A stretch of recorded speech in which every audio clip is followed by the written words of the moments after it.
Ravishkumar of India will now deliver his response.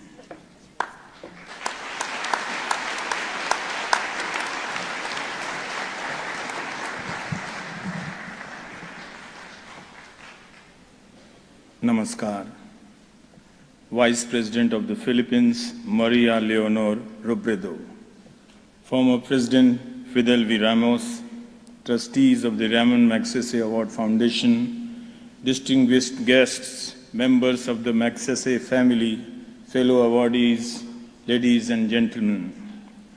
My world has changed since the announcement of the Ramon Magsaysay Award. Your hospitality has been overwhelming since I landed in Manila. The warmth and affection I have received from the foundation is no less than the honor conferred upon me. You invited me as a guest and made me feel at home. Now I feel like a part of your family. Usually, award ceremonies are brief affairs, but this is different.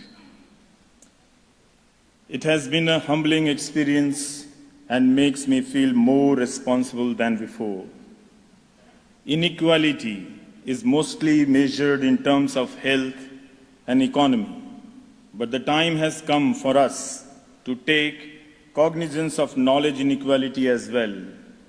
When resources for quality education have confined to a few cities, we cannot even begin to imagine what are the repercussions of this inequality in smaller towns and villages. Clearly, the source of knowledge for a vast multitude is the propaganda machine of WhatsApp University. One cannot entirely blame today's youth, since they have been denied quality education and information. It becomes all the more important to evaluate the crisis of media in this context. If media too begins to function like the WhatsApp University with fake news and fake knowledge, what then would be the consequences for society? It is a good sign that India's citizens have begun to understand this. That is why the congratulatory messages that I am receiving are also replete with worries on how the media has turned rogue in India. Therefore, while I am happy for myself today, I am also filled with sadness looking at the state of the profession I represent.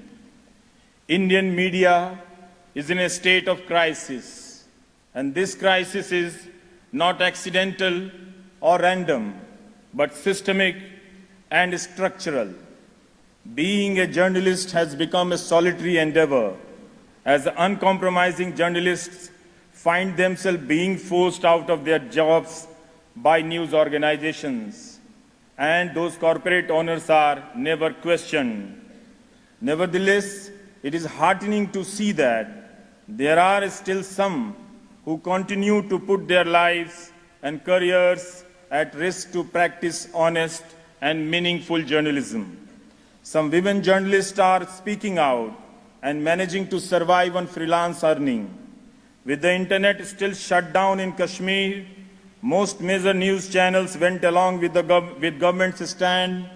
Yet there are some who have dared to report from within that shutdown and face the wrath of the army of trolls.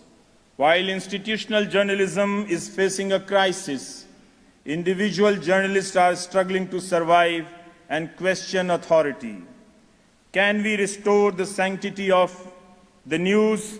I do hope audiences will once again realize the value of truthfulness in reporting and the diversity of voices and opinions, because a democracy can thrive only as long as its news is truthful, information is truthful. I accept the Ramon Magsaysay Award. I accept it on behalf of all those readers and viewers who continue to live in areas of knowledge inequality, but have a thirst for good and truthful information and knowledge. Many young journalists realize this challenge. I am confident that in times to come, they will be able to restore the meaning of true journalism. It is possible that they may lose the battle, but sometimes resistance is not a matter of choice. Not all battles are fought for victory. Some are fought for simply to tell the world that someone was there on the battlefield. I accept this award on behalf of all such journalists, and I thank my millions of viewers of NDTV. I thank my wife, life partner Noena, my two lovely daughters, Tanima, Tanisha, and childhood friend Anurag. Once again, I thank the Ramon Magsaysay Award Foundation. Jai Hind.